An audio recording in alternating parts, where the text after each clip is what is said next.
Lucas 17, de 11 a 19, diz assim: De caminho para Jerusalém, Jesus passava pelo meio de Samaria e da Galileia. Ao entrar numa aldeia, saíram-lhe ao encontro 10 leprosos, que ficaram de longe e gritaram: Jesus, mestre, tenha compaixão de nós. Ao vê-los, Jesus disse: Vão e apresentem-se aos sacerdotes. Aconteceu que, indo eles, foram purificados. Um dos 10, vendo que estava curado, voltou, dando glória a Deus em alta voz, e prostrou-se com o rosto em terra aos pés de Jesus, agradecendo-lhe.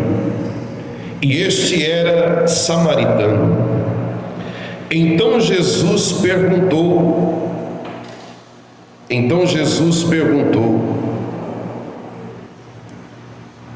Espera lá.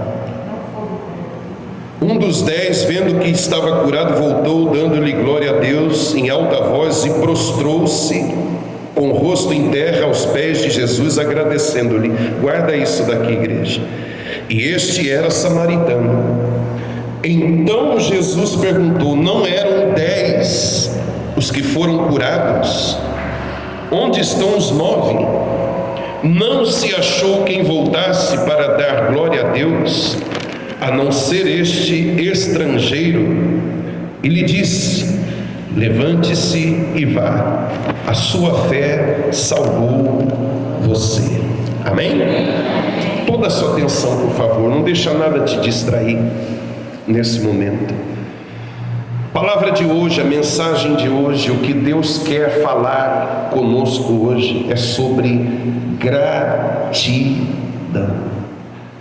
A gratidão é uma virtude nobilíssima. A gratidão é uma virtude que nós devemos ter em abundância no nosso coração. E é isso que nós aprendemos aqui, entre tantas coisas, nessa mensagem com o homem samaritano.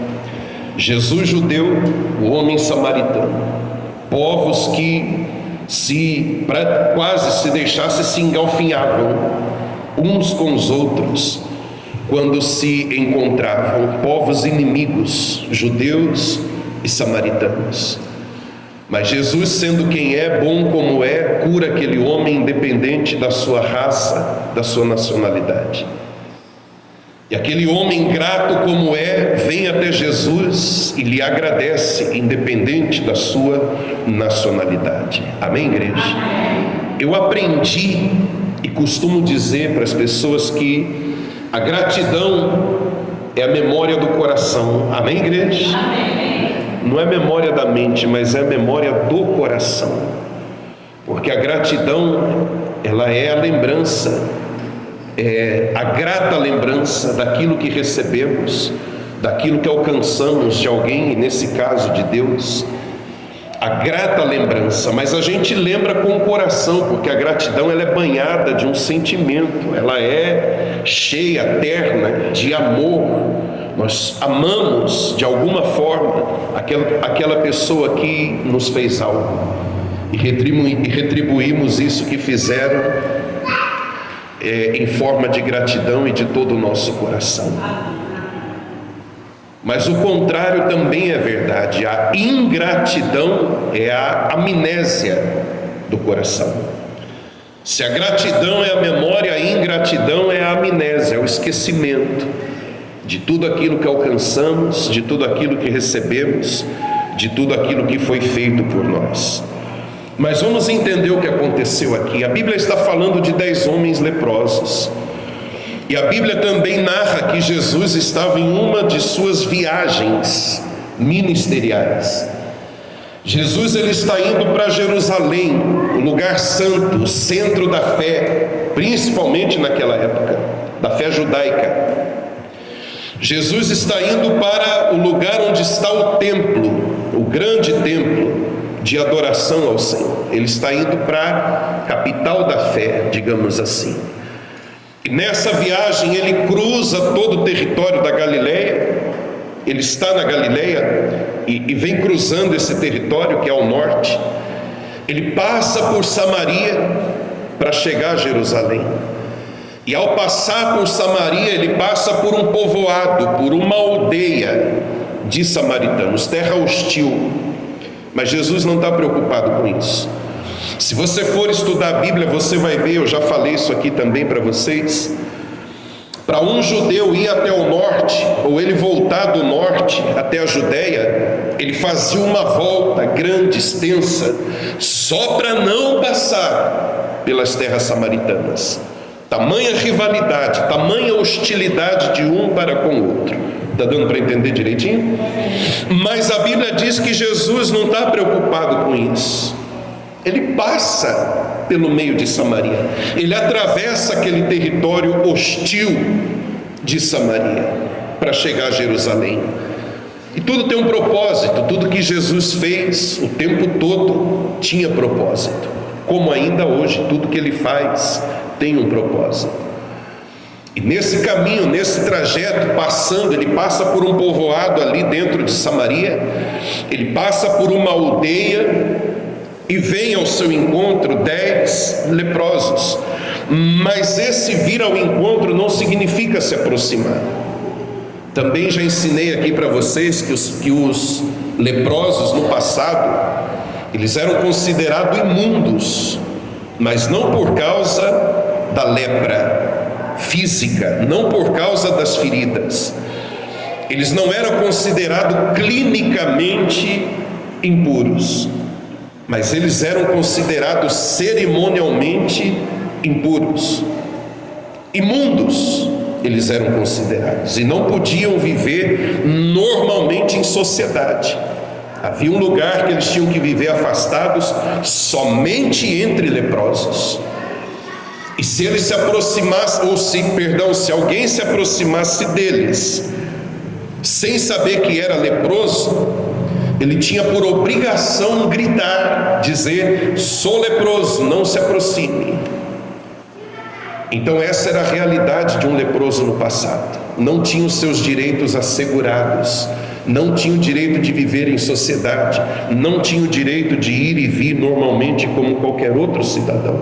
Era uma reclusão, eles viviam afastados. Mas eles veem a oportunidade chegando, eles veem a chance da sua vida se aproximando, eles veem um momento único. Jesus está passando por ali, Jesus está cruzando aquelas terras que não deveria cruzar, naturalmente falando. Então aqueles 10 gritam, afastados, gritam para Jesus: Senhor, cure-nos.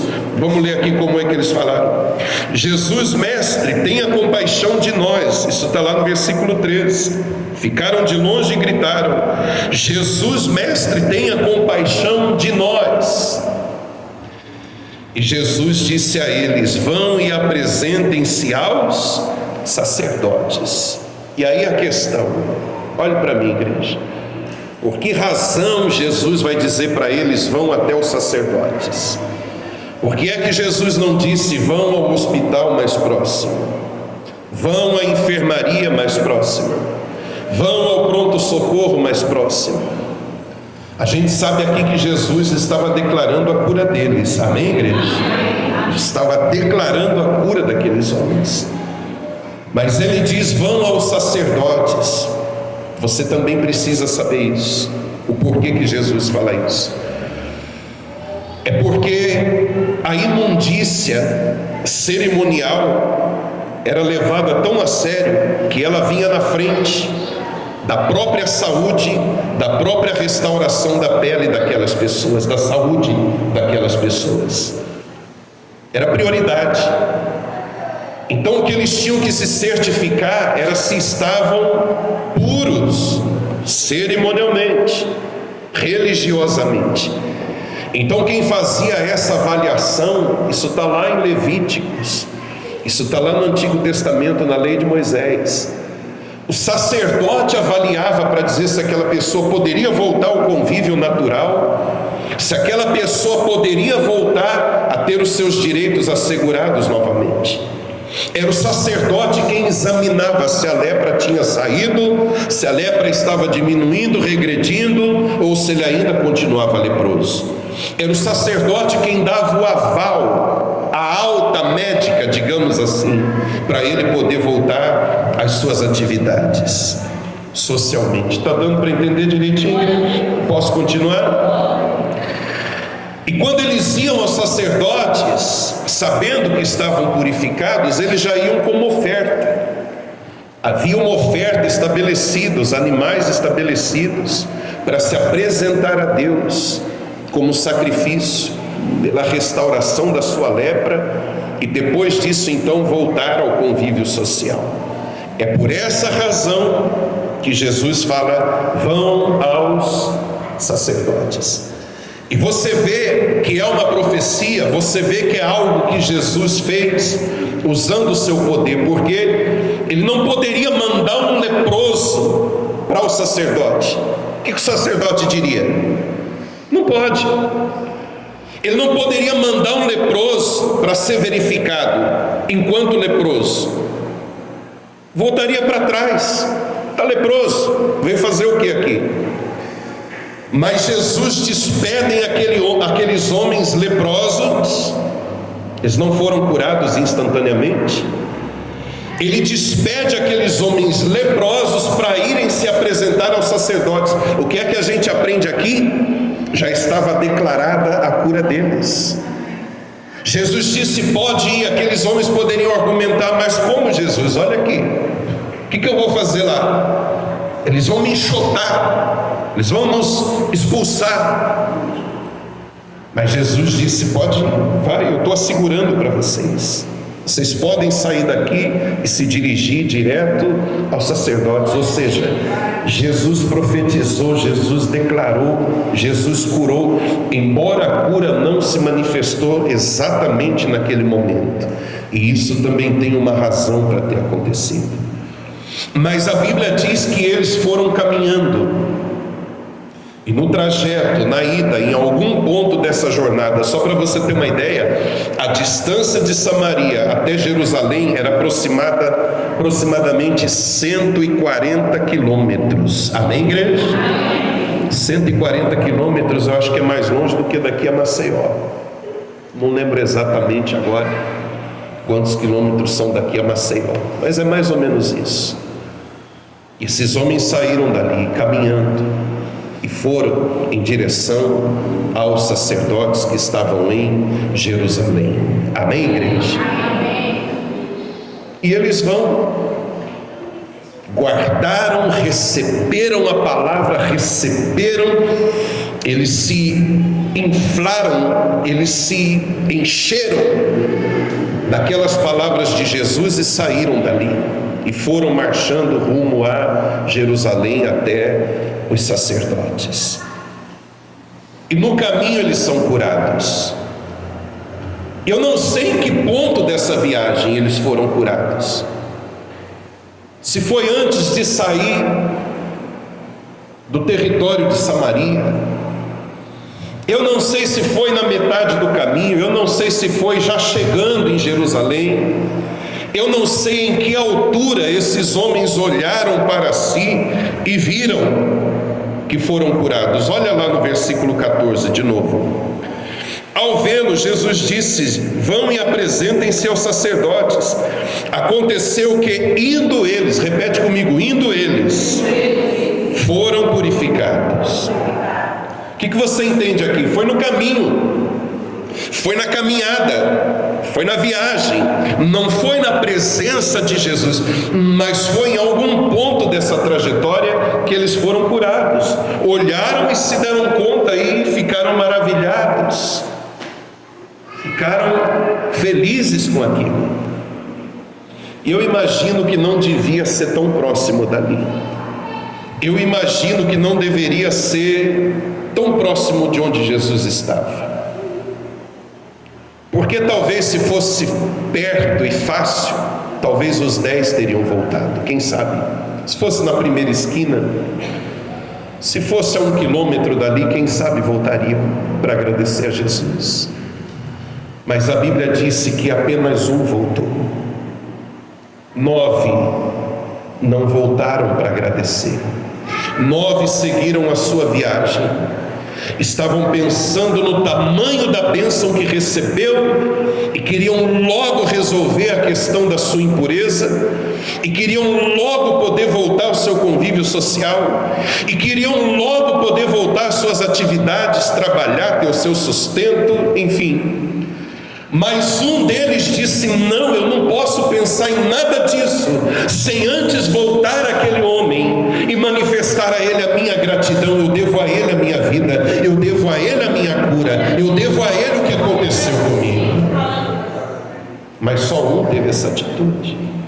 9 seguiram viagem. Imagino que estavam celebrando, festejando: estamos livres, curados, saímos dessa escravidão, não somos leprosos, a gente não vai mais cheirar mal, a gente não vai mais passar por um lugar e escutar: sai daqui, vai embora daqui, seu imundo. A gente não vai mais experimentar o desprezo, a rejeição. Agora a gente está como qualquer outro. Vamos em frente. É legítimo celebrar pela vitória. Amém, igreja? Aqui a gente já vai aprendendo algumas coisas. É legítimo você festejar e comemorar algo bom que Deus fez para você. Mas não faça isso sem demonstrar a Ele gratidão em primeiro lugar por aquilo que Ele fez por você. Amém, igreja? Aquele um que voltou, ele tocou sua vida, ficou livre da enfermidade, mas ele disse consigo mesmo: nada disso antes de que eu agradeça. Em outras palavras, ele não disse isso, mas a sua atitude demonstra isso. Eu não sigo a minha vida sem antes agradecer pelo que esse homem fez comigo. Eu estou feliz, eu estou radiante, eu não me caibo de alegria, mas eu vou voltar.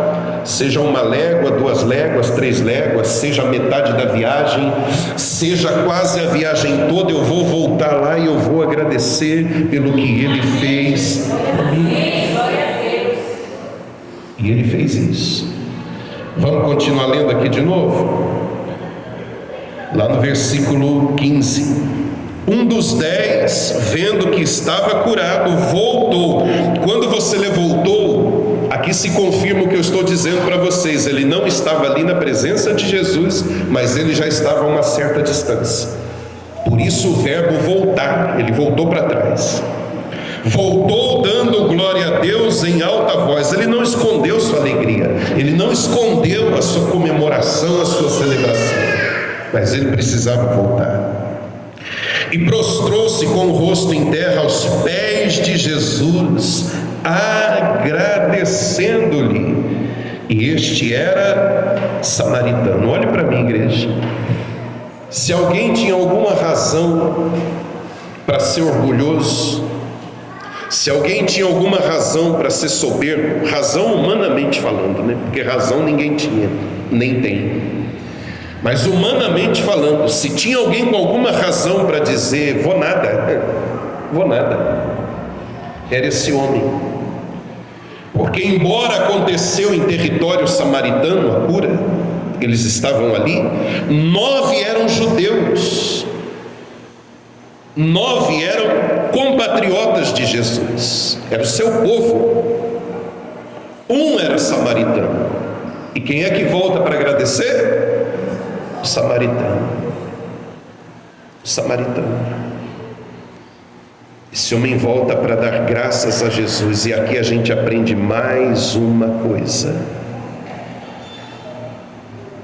Às vezes pessoas que são mais íntimos, mais próximos, são mais ingratos do que um estranho a quem você favorece, a quem você ajuda, a quem você faz o bem. Um estranho reconhecerá mais você. Isso não estou generalizando. Amém, igreja? Não estou generalizando, mas a Bíblia mostra que isso acontece. Um estranho às vezes sabe reconhecer muito mais o teu gesto, o teu ato, a tua boa ação em relação a ele, do que gente do seu sangue, do que gente da sua equipe de trabalho, do que um colega seu, um companheiro seu, uma companheira sua. Às vezes gente estranha tem mais a capacidade de ser grata. Essa é uma das coisas que a gente aprende com essa lição. Amém? Então Jesus diz, não tem? Versículo 17. Então Jesus perguntou: não eram 10 os que foram curados? Onde estão os 9? Não se achou quem voltasse para dar glória a Deus, a não ser esse estrangeiro? Aqui Jesus ele fica surpreso, mas não é nenhuma surpresa na verdade. Ele só está declarando aos discípulos: só um. É como se Jesus dissesse: refresca aqui a minha memória, falando aos discípulos, refresca aqui minha memória, quantos eu curei? 10. Foi 10? Foi. E vem um, para dar glória a Deus e agradecer. Onde estão os outros 9? Aqui a gente aprende mais uma coisa. Preste atenção, dorme não, gente. Posso continuar? Aqui a gente aprende que como lidar com a ingratidão. Você vai sofrer ingratidão. Não estou profetizando isso não, eu estou falando porque a gente está nesse mundo e sabemos como é.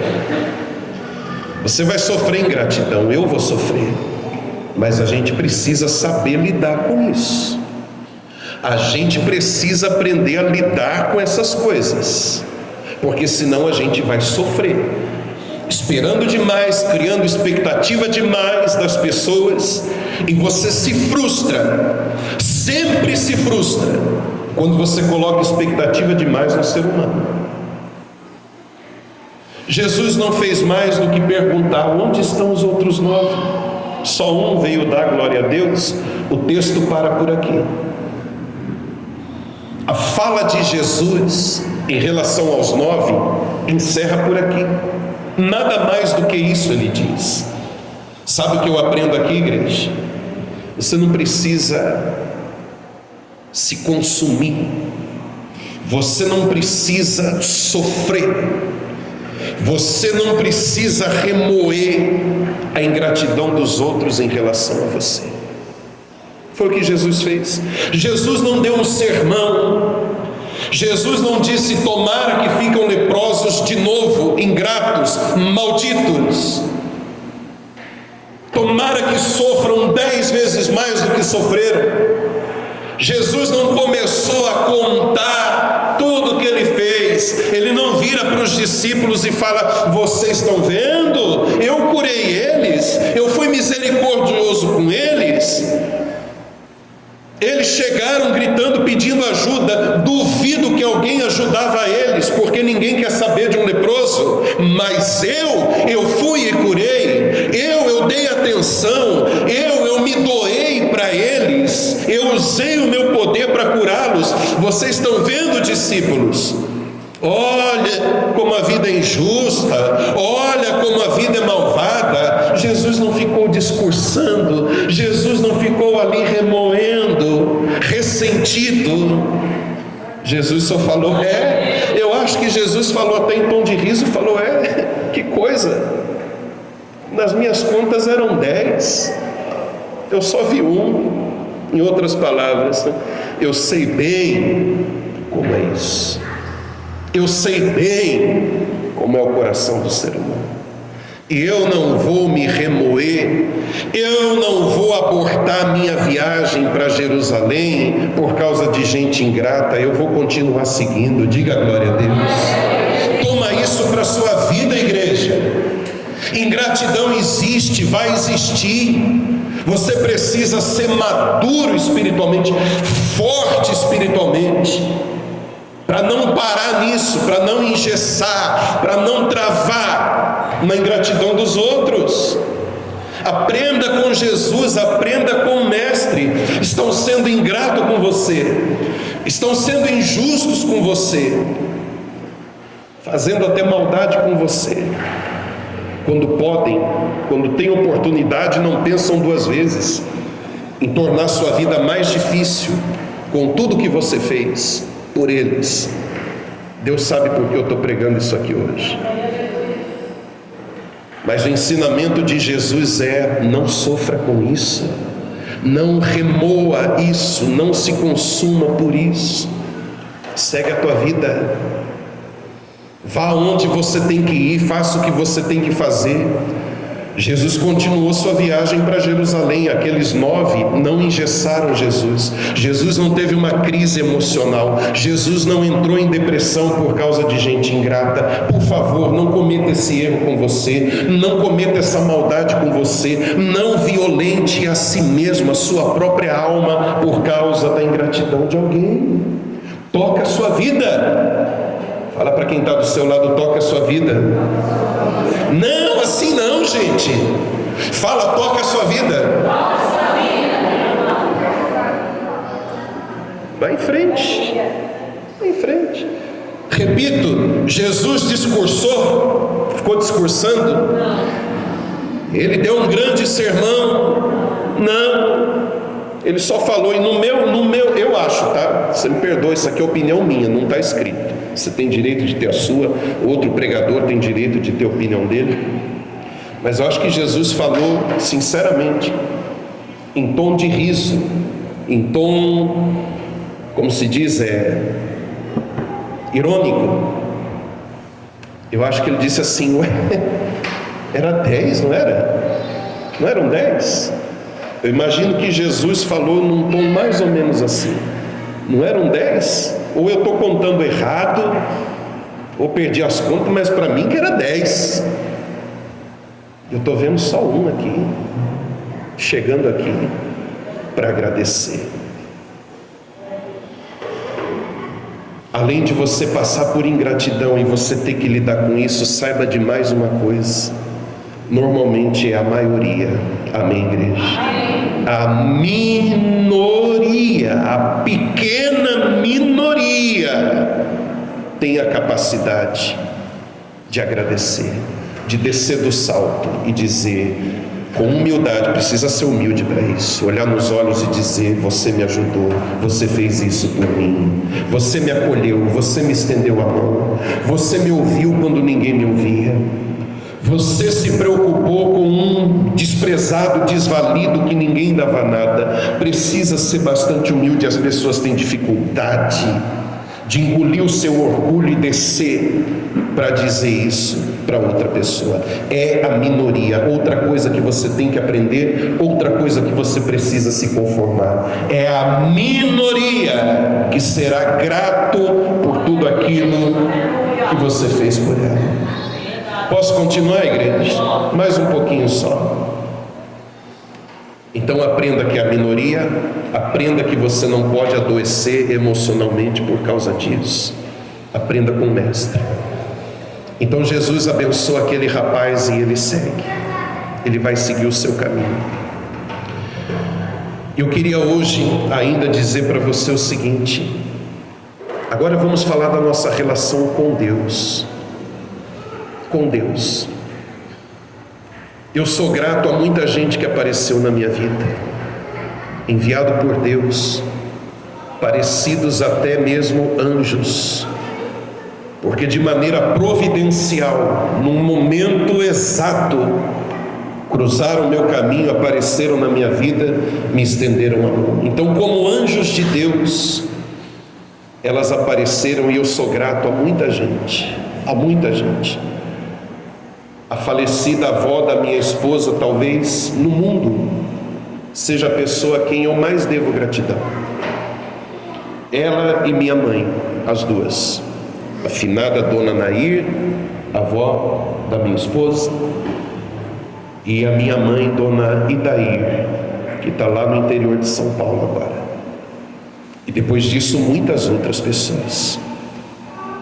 Eu tenho esse dever de consciência. Eu tenho uma dívida, mas não porque eles me cobram, mas é dívida de consciência, dívida de gratidão a essas pessoas. Amém, igreja?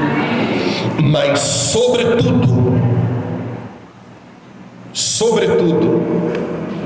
eu sou grato ao meu Deus, porque tudo de bom que me aconteceu, seja através de alguém, de uma pessoa, de uma situação, de uma circunstância, foi porque Ele assim o quis, foi porque Ele assim planejou, foi porque Ele assim me abençoou. Amém, igreja? Eu estou dando o meu exemplo e eu gostaria que você tivesse a mesma consciência. Somos gratos a muitas pessoas, mas sobretudo nessa vida devemos ser gratos a Deus. Seja grato com quem te deu de comer quando você não tinha em algum momento o que comer. Foi provisão de Deus através daquela pessoa. Deus disse que o pão de cada dia Ele daria. Talvez Ele não deu colocando no seu bolso o recurso, mas Ele deu usando alguém para esse pão chegar até você. Mas Ele cumpriu, não faltou. Amém, igreja? Não faltou. O pão nosso de cada dia dai-nos hoje. Ele cumpriu. Então seja grato às pessoas. Eu vou resumir tudo que eu quis dizer aqui. Seja grato às pessoas. Seja mais grato ainda ao Senhor, que tudo faz por meio das pessoas. Amém? Mas a gente tem motivos para agradecer. Eu queria falar sobre eles agora. Primeiro, você deve agradecer pelo que Jesus é.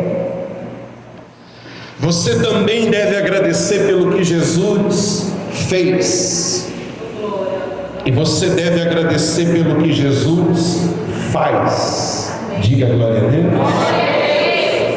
E se você for bem maduro espiritualmente, você ainda vai agradecer por aquilo que Ele fará. Porque é certo que Ele ainda fará muita coisa na sua vida.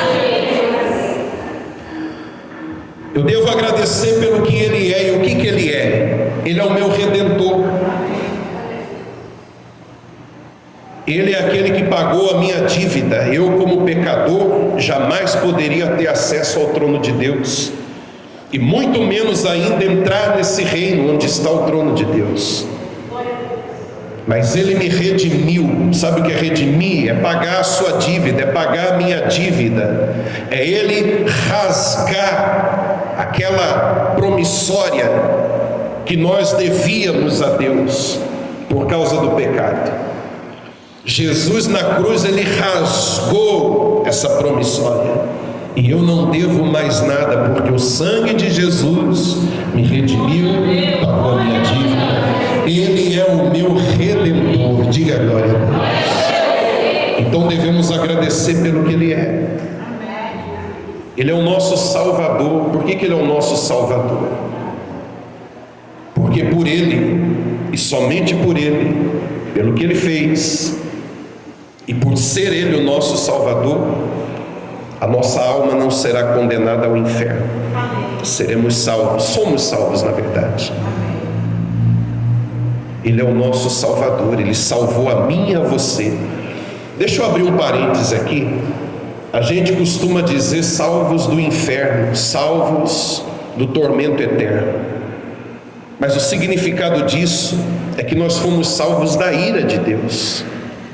Jesus nos salvou, não foi propriamente do lago de fogo.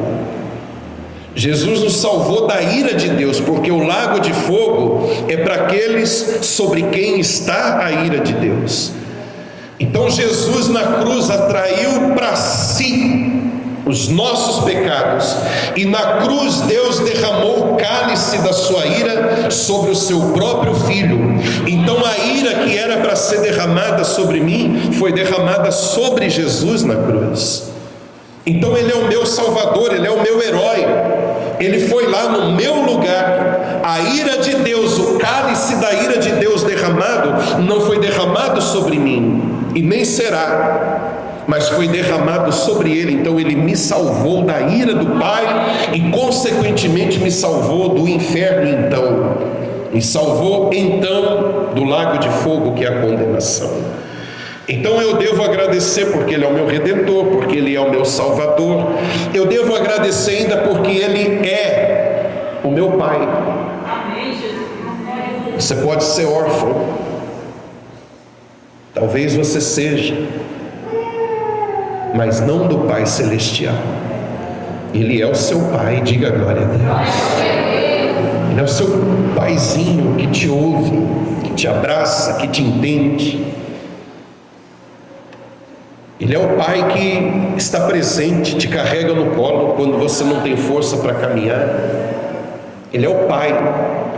E essa relação é tão bonita que você já deve ter lido na Bíblia ou até cantado. E nas canções você pode ter dito Abba, Abba. Você já ouviu essa expressão Abba? Já? Abba, tanto no grego quanto no hebraico, a palavra é a mesma. A única diferença que eu acho que tem é que no grego tem duas letras B e no hebraico tem uma letra B, mas é Abba, não muda. E sabe qual é o significado dessa palavra?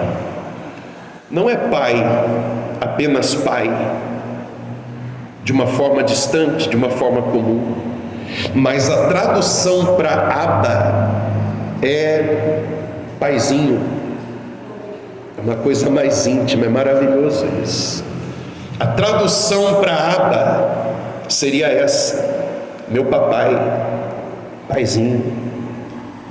Ele é o nosso pai, ele é o nosso paizão. Diga glória a Deus. Olha para o alto e diga: o Senhor é o meu paizão. Então você pode agradecer pelo que Ele é: Redentor, Salvador e Pai. Lembra que eu falei que você pode agradecer pelo que Ele fez? Ele carregou todas as dores, todas as enfermidades na cruz. Isaías 53 fala isso. Pelas suas pisaduras, pelos seus machucados, pelas suas chagas, nós fomos sarados.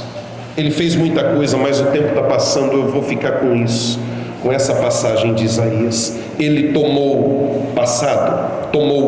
sobre si as nossas enfermidades. Ele carregou sobre si. Amém, igreja? Amém. Lembra que eu falei que nós podemos agradecer pelo que Ele faz, pelo que Ele é, pelo que Ele fez e pelo que Ele faz. O que é que Ele faz? Agora olha para a sua vida. O fato de você respirar hoje presente, é o que Ele faz. Já é uma dádiva, já é uma bênção. A vida é um dom. Deus nos deu o dom da vida. Deus soprou em nós o seu hálito de vida. Então você é grato pela vida que você tem, pelo ar que circula nos teus pulmões. Hoje você está vivo. Quem está vivo aqui? Tem certeza? Confere aí. Você tem motivo para agradecer.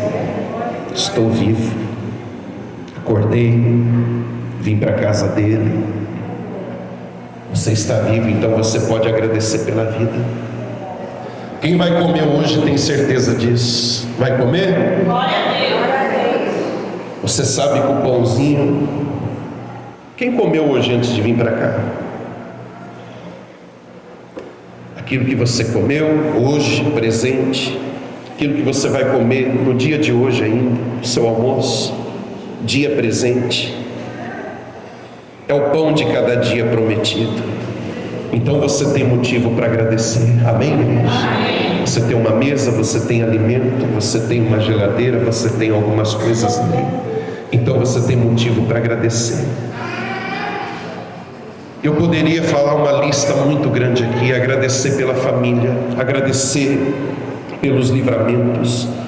Deixa eu dar um exemplo aqui para você, igreja. Eu acho que numa outra pregação eu falei isso uma vez, mas eu vou repetir. Olha para o mundo moderno, olha para o que a gente vive hoje. Quem anda pelas ruas? Você anda pelas ruas? No centro, no comércio? Igreja, um carro como esse, o meu que está parado aqui em frente, um carro popular, ele pesa quase 1 tonelada. É ferro, é lata que corta, é aço. Isso passa do seu lado às centenas, fora as motos. Passa a 1 metro, a meio metro de distância de você todos os dias. Você tem noção o quanto você está próximo da morte todos os dias?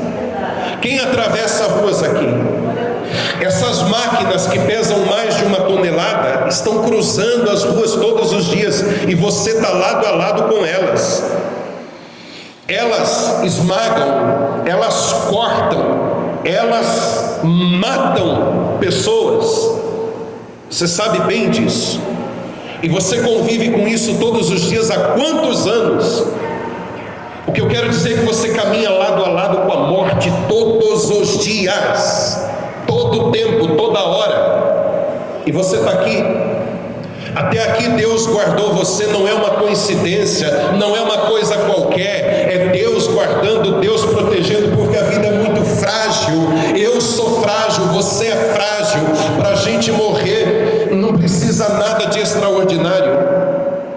A morte caminha ao nosso lado. Aqui em Palmeira não tem tanto, mas você imagina um prédio, quantos andares tem para cima da nossa cabeça? Quantos acidentes poderiam acontecer diariamente de coisas caindo de lá de cima? E isso aqui, ó, esse crânio quebra muito fácil. Então olha quanta coisa tem para cima de quem passa embaixo de um prédio. Imagina então um prédio em construção, ferramenta, tijolo, isso, aquilo, outro. E as pessoas estão passando por ali. Era para morrer gente a cada segundo do nosso lado, assim, ó, se você parar para pensar. E nós estaríamos entre elas a qualquer momento. Era para morrer assim, ó, 1, 2, 3, 4, 5, 10, 100. E não acontece. Por quê? Livramento. A gente pensa que um livramento é só quando houve uma grande tragédia e a gente saiu ileso. Isso é um milagre de livramento. Mas livramento você tem todo dia, você tem toda hora. Quem cozinha? Cozinha? Tem gás na sua casa? Você tem um negócio que mata ali. Gás e fogo, olha que combinação. Gás e fogo. Que combinação. E você cozinha há quantos anos, mulher? Há quantos anos você cozinha? Livramento. Não pense que é apenas quando você é livre de uma tragédia, não. Você é livre todo tempo, toda hora. Todo tempo, toda hora. Todo tempo, toda hora. Deus está livrando você. Você tem motivo para agradecer? Sim. Eu estou falando aqui das coisas que você recebe de Deus hoje, as coisas que Ele faz. Você pode agradecer pela saúde, você pode agradecer pela família. Se eu for listar, repito, é muita coisa que a gente tem para agradecer ao nosso Deus. E aquele que é salvo, aquele que tem a esperança em Cristo, pode agradecer por aquilo que Ele ainda vai fazer. O que é que Ele ainda vai fazer? Além de bênçãos que Ele tem prometido na sua palavra, Ele vai nos levar para morar com Ele, para estar com Ele. E essa é a maior de todas as bênçãos. Então eu quero que o seu coração transborde gratidão ao Senhor, igreja. Seja grato ao Senhor. Seja grato em todo o tempo. Sabe qual é o defeito de muitos de nós às vezes? A gente é grato quando vê coisas boas acontecendo. Mas quando alguma coisa não sai do nosso jeito, quando alguma coisa não estava no nosso script, na nossa programação, posso falar? Como menino birrento, como menina manhosa, birrenta, a gente faz uma tromba para Deus e a gente acaba se esquecendo de todos os benefícios, de toda a bondade, de tudo aquilo que Ele é, fez, faz e ainda fará na nossa vida. Não seja esse menino mimado, não seja essa menina mimada. Dê graças, até mesmo pelas lutas, pelas adversidades, pelas coisas difíceis que você vive. Você sabia que até por isso a gente deve agradecer? Até quando você passa por uma luta, você deve estar com o seu coração contente. Contente aqui não é sinônimo de alegre, feliz. Contente, que eu quero dizer, é com contentamento em saber que Deus está com você ali. E aí eu vou repetir o que alguns pregadores, você já deve ter ouvido falar algumas vezes, alguns vídeos, algumas pregações você já deve ter ouvido. Olhe para mim, por favor. Quem seria Davi se não fosse o Golias na vida dele? Seria o pastor de ovelhas. Golias promoveu a Davi, diga glória a Deus. Quem seria Daniel se não fosse a cova dos leões? Aquele feito de Deus ali, aquele livramento de Deus ali, em uma cova, com leões, não é nada agradável. Mas por causa daquela cova, do que Deus fez naquela cova, naquele lugar indesejável, Daniel se tornou o que ele se tornou. Quem seria José se ele não tivesse sido vendido pelos seus irmãos num ato de inveja? Ele não seria o governador de todo o Egito, e traduzindo isso, governador do mundo, porque o Egito mandava no mundo antigo. Então, até pelas lutas, dificuldades, você tem motivos para agradecer ao seu Senhor. Aquela crise, aquela dificuldade, aquela coisa indesejável é uma bênção disfarçada na sua vida. Dali virá exaltação, dali virá milagre, dali virá algo sobrenatural. Ali Deus se manifestará com poder na sua vida. Então, até nas lutas, você deve ser grato ao Senhor, manifestar a sua gratidão. Amém, igreja? Amém. E para encerrar, eu vou dizer o que eu digo algumas vezes aqui na minha oração. Você já viu o bispo encerrando a reunião com a oração da gratidão? Quem já percebeu isso? É assim que nós encerramos. Por quê? Você pode pagar pelo que Deus fez na sua vida? Não. Mas não é pagar tudo não, pagar só uma bençãozinha, você pode pagar? Não. Retribuir, você pode dar de volta para Ele? Em dinheiro, em cheque, em bens, você pode devolver? O que resta para você então? Agradecer. Agradecer, agradecer, agradecer, agradecer. Pagar eu não posso, retribuir tampouco. Então só resta a mim agradecer até o último dia, para sempre. É uma dívida que eu não poderei pagar. Eu só posso agradecer, agradecer, agradecer e agradecer. Seja grato ao Senhor, sobretudo. Seja grato com quem foi bom, é bom com você. E saiba lidar com a ingratidão. Foi isso que nós aprendemos aqui hoje. Amém? Quem entendeu a palavra? Fique de pé no seu lugar. Nós vamos orar agora em nome de Jesus.